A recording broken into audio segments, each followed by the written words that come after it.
Moreover, when ye shall divide by lot the land for inheritance, ye shall offer an oblation unto the Lord, an holy portion of the land. The length shall be the length of 25,000 reeds, and the breadth shall be 10,000. This shall be holy in all the borders thereof round about. Of this there shall be for the sanctuary 500 in length, with 500 in breadth, square round about, and 50 cubits round about, to the suburbs thereof. And of this measure shalt thou measure the length of 25,000, and the breadth of 10,000. And in it shall be the sanctuary and the most holy place. The holy portion of the land shall be for the priests, the ministers of the sanctuary, which shall come near to minister unto the Lord. And it shall be a place for their houses, and an holy place for the sanctuary. And the 25,000 of length, and the 10,000 of breadth, shall also the Levites, the ministers of the house, have for themselves for a possession for 20 chambers. And ye shall appoint the possession of the city 5,000 broad, and 25,000 long, over against the oblation of the holy portion. It shall be for the whole house of Israel.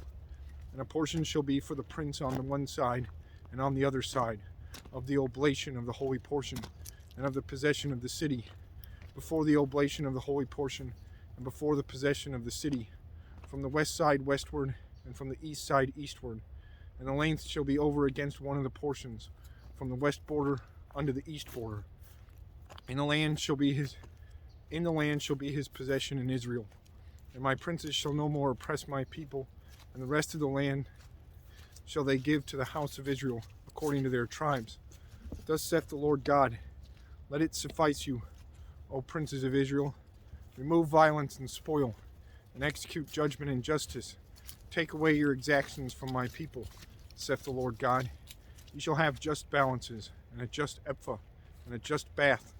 The ephah and the bath shall be of one measure, that the bath may contain the 10th part of an homer, and the ephah the 10th part of an homer.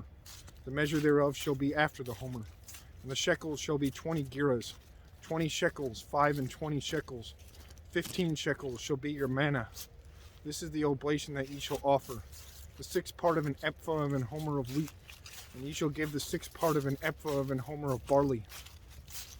Concerning the ordinance of oil, the bath of oil, you shall offer the 10th part of a bath out of the core, which is an homer of 10 baths, for 10 baths are an homer, and 1 lamb out of the flock, out of 200, out of the fat pastures of Israel, for a meat offering, and for a burnt offering, and for peace offerings, to make reconciliation for them, saith the Lord God.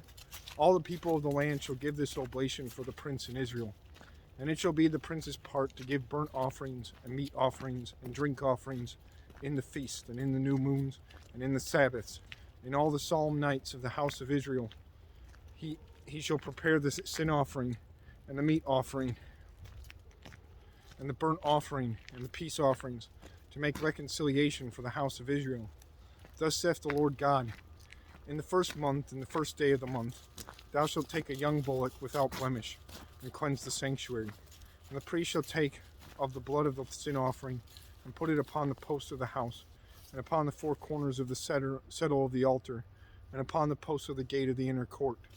And so thou shalt do the 7th day of the month, for every one that erreth, and for him that is simple. So shall ye reconcile the house. In the first month, in the 14th day of the month, ye shall have Passover, a feast of 7 days. Unleavened bread shall be eaten. And upon that day shall the prince prepare for himself, and for all the people of the land, a bullock for a sin offering. And 7 days of the feast he shall prepare a burnt offering to the Lord. 7 bullocks and 7 rams without blemish daily the 7 days, and a kid of the goats daily for a sin offering. And he shall prepare a meat offering of an ephah for a bullock, and an ephah for a ram, and an hin of oil for an ephah. In the 7th month, in the 15th day of the month, shall he do the like in the feast of the 7 days, according to the sin offering, according to the burnt offering, and according to the meat offering, and according to the oil.